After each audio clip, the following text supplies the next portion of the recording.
السلام علیکم ورحمۃ اللہ۔ آپ کا سوال اکثر ہم سنتے ہیں، بچے کو جن نے پکڑ لیا، سایہ ہو گیا، فلاں بابے کے پاس لے جاؤ۔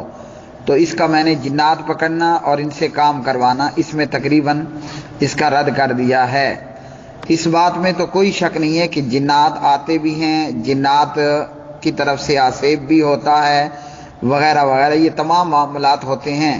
معاشرے میں موجود 99% ہر معاملے میں، ہر دوسرے تیسرے معاملے میں ہم نے جنات کو لے لیا ہے، اور ہم مختلف قسم کی توہمات کا شکار ہو چکے ہیں، تو یہ اپنی جگہ پر درست نہیں ہے۔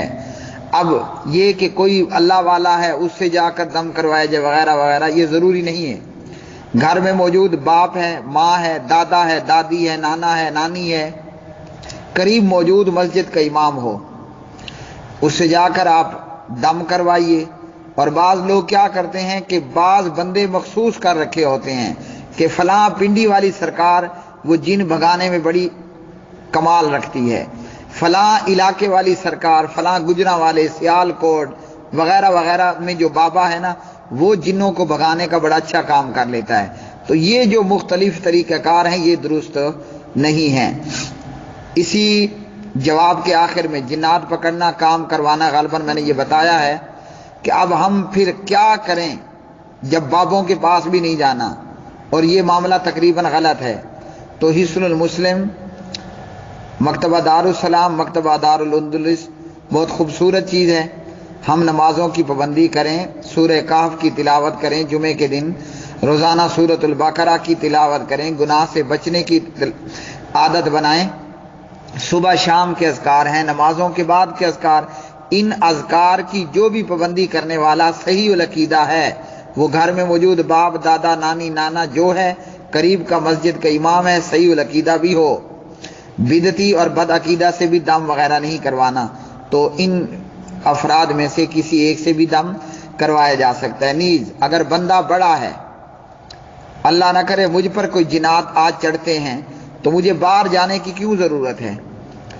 میں خود عقل والا ہوں، بالغ ہوں، سمجھدار ہوں۔ یہ جتنے کام میں نے بتائے، نماز، اذکار اور صورتوں کی تلاوت، رات کو سوتے وقت سورہ ملک کی تلاوت، آیت الکرسی کی تلاوت، ذکر و اذکار رات کو سوتے وقت کی، یہ تمام چیزیں کر لی جائیں، گناہوں سے بچنے کی کوشش کی جائے۔ مجھے کوئی بیماری مصیبت پڑ گئی ہے تو میں اپنا دم اپنے آپ پہ خود کروں، اور اسی طرح دوسرے سے دم کروانا بھی سنت ہے، جیسے نبی صلی اللہ علیہ وسلم کو جبرائیل دم کرتے تھے۔ اب وہ جبرائیل دم کرتے تھے، کوئی بد عقیدہ گندا آدمی اس قسم کا کام نہیں کرتا تھا۔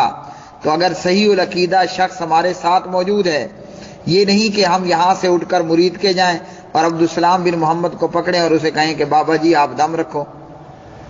قریب میں جو بھی شخص اچھا موجود ہے، جیسے جبرائیل کا عقیدہ ستھرا اور صاف تھا، ایسے ہی کوئی صحیح العقیدہ اہل حدیث موجود ہے قریب میں، وہ گھر میں ہے یا قریب کی مسجد میں ہے، مدرسے میں ہے، اس سے جا کر دم کروانا جائز ہے۔ لیکن جو کچھ ہم نے کر لیا، لڑکی بیمار ہے، لڑکا بیمار ہے، پریشانی ہے، اور بیماری نسوانی ہے یا کوئی نفسیاتی ہے، ہم ہر دوسرے معاملے میں جنات کو جو ہے وہ لے کر آ جاتے ہیں۔ اور جنات بھی وہ